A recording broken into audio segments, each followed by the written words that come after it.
Hello students, welcome to science explainer channel. और मैं आपके लिए लेके आया हूँ क्लास 12th के लिए इम्पॉर्टेंट क्वेश्चंस। और इससे पहले मैंने आपको chapter number 1, chapter number 2, chapter number 3 के इम्पॉर्टेंट जो MCQ क्वेश्चन हैं और जो इसके शॉर्ट आंसर टाइप के क्वेश्चन होते हैं, ये मैंने आपको पहले ही कराए हैं। चैप्टर नंबर 4 से भी, ये जो हमारा चैप्टर नंबर 4 चल रहा है, गतिमान आवेश और चुंबकीय क्षेत्र, इससे भी जो शॉर्ट आंसर टाइप क्वेश्चन है और MCQ क्वेश्चन है, ये दे दिए हैं। और मैं आज आपको देने वाला हूँ इम्पॉर्टेंट फॉर्मूले जो आपके न्यूमेरिकल में काम आने वाले हैं। और जो स्टूडेंट चैनल पर नए हैं, चैनल को सब्सक्राइब कर लो, बेल आइकन को प्रेस कर दो। और जो पिछले वाले वीडियो हैं उनको देखने के लिए आप डिस्क्रिप्शन में दिए गए लिंक से जाकर देख सकते हैं। तो चलिए मैं फार्मूले स्टार्ट करता हूँ। तो देखिए, हमारा पहला फार्मूला है, एक सीधे लंबे चालक तार के कारण चुंबकीय क्षेत्र की तीव्रता का मान कितना होता है। फॉर्मूला क्या होता है इसका?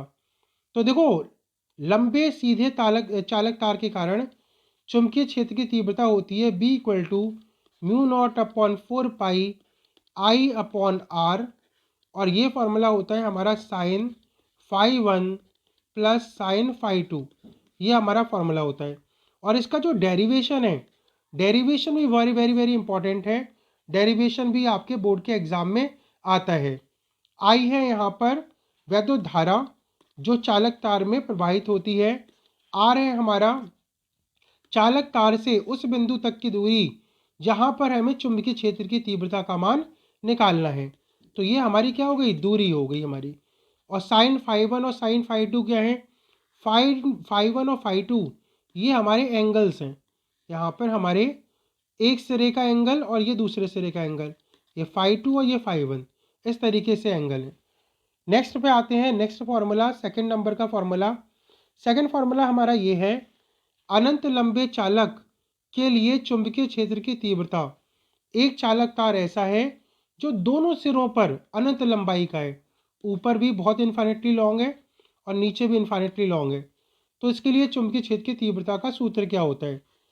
फॉर्मूला होता है μ0/2πI/r। ये इसका फॉर्मूला होता है।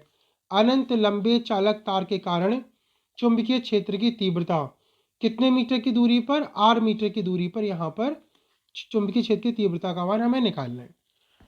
नेक्स्ट पे आते हैं फॉर्मूला नंबर थर्ड पे। फॉर्मूला नंबर थर्ड हमारा ये है, n चक्र वाले, स्मॉल n चक्र वाले धारावाही लूप के केंद्र से x दूरी पर अक्षीय स्थिति में, अक्षीय बिंदु पर चुंबकीय क्षेत्र की तीव्रता b का मान निकालो। तो देखो, इसका फॉर्मूला जो होता है, केंद्र से x दूरी पर चुंबकीय क्षेत्र की तीव्रता, फॉर्मूला होता है यहाँ पे μ0/2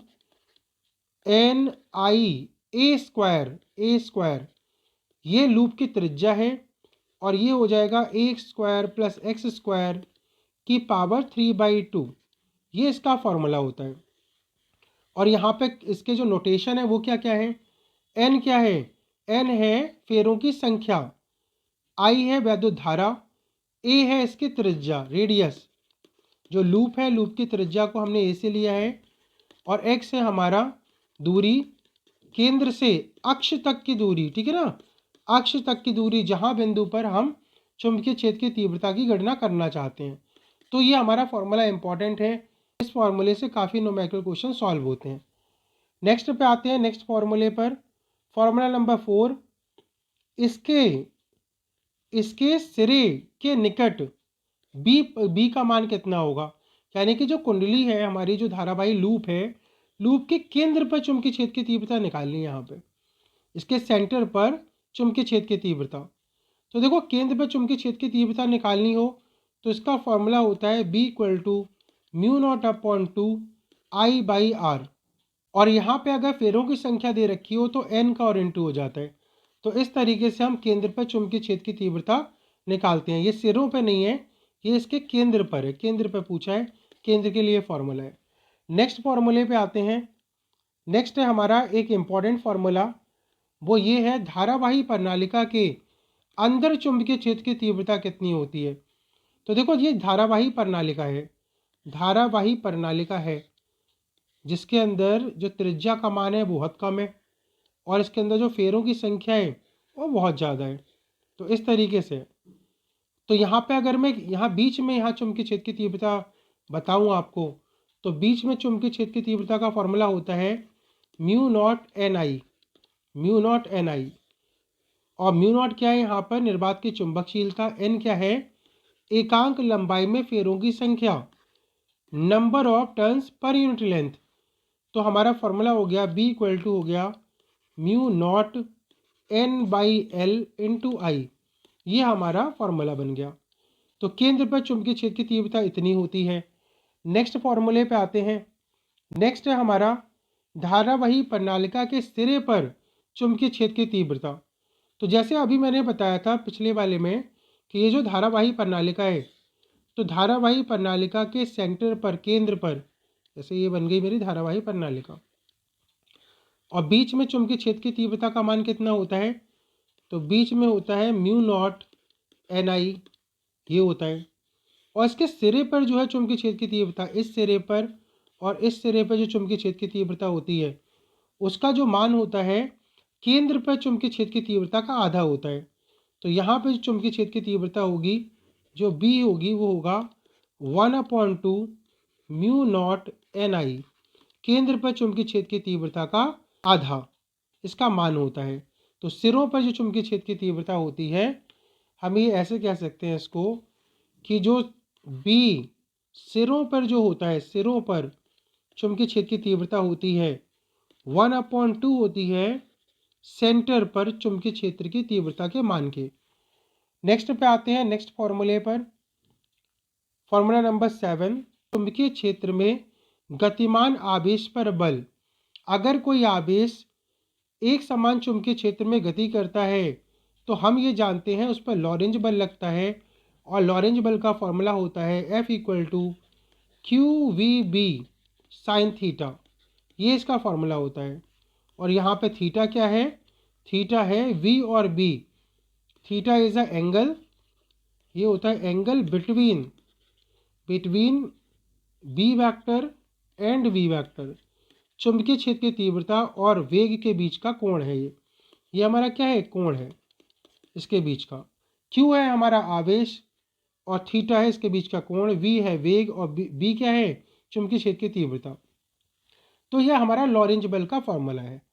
नेक्स्ट पे आते हैं 7 के बाद में 8 में, दो चालक तारों के बीच लगने वाला बल। अगर दो चालक तार हैं और उनमें धारा प्रवाहित हो रही है, करंट पास हो रहा है, और ये जो दोनों तार हैं वो एक दूसरे से r मीटर की दूरी पर रखे हैं, तो इनके बीच में जो बल लगेगा उसका मान होगा F इक्वल टू होता है mu not upon 4 pi 2I1I2 upon R into L.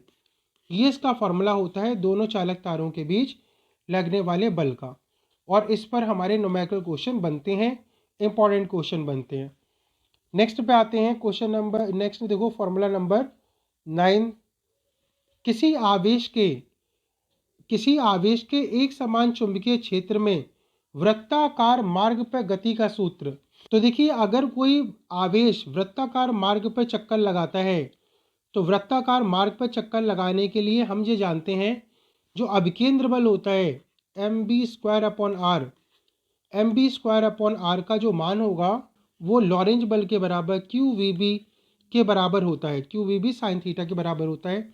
लेकिन त्रिज्या से जो इसका जो कोण होता है वो होता है 90, तो यहाँ साइन 90 की वैल्यू 1 होती है। अब यहाँ पर जो लॉरेंज बल है और अभिकेंद्र बल, जब ये दोनों एक दूसरे के बराबर होते हैं तभी यहाँ पर ये जो है, जो कण हैं, आवेशित कण हैं, वो वृत्ताकार मार्ग पर घूम पाता है।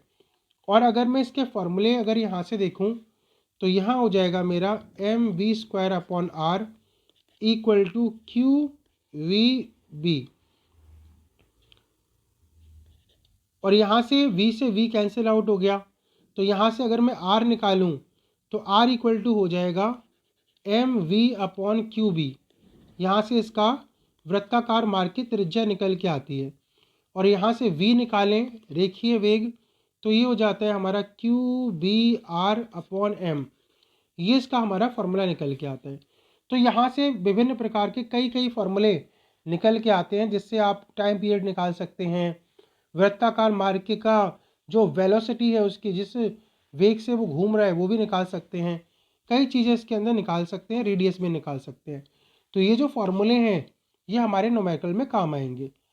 नेक्स्ट पे आते हैं 10 नंबर पे आते हैं अमीटर के लिए सूत्र।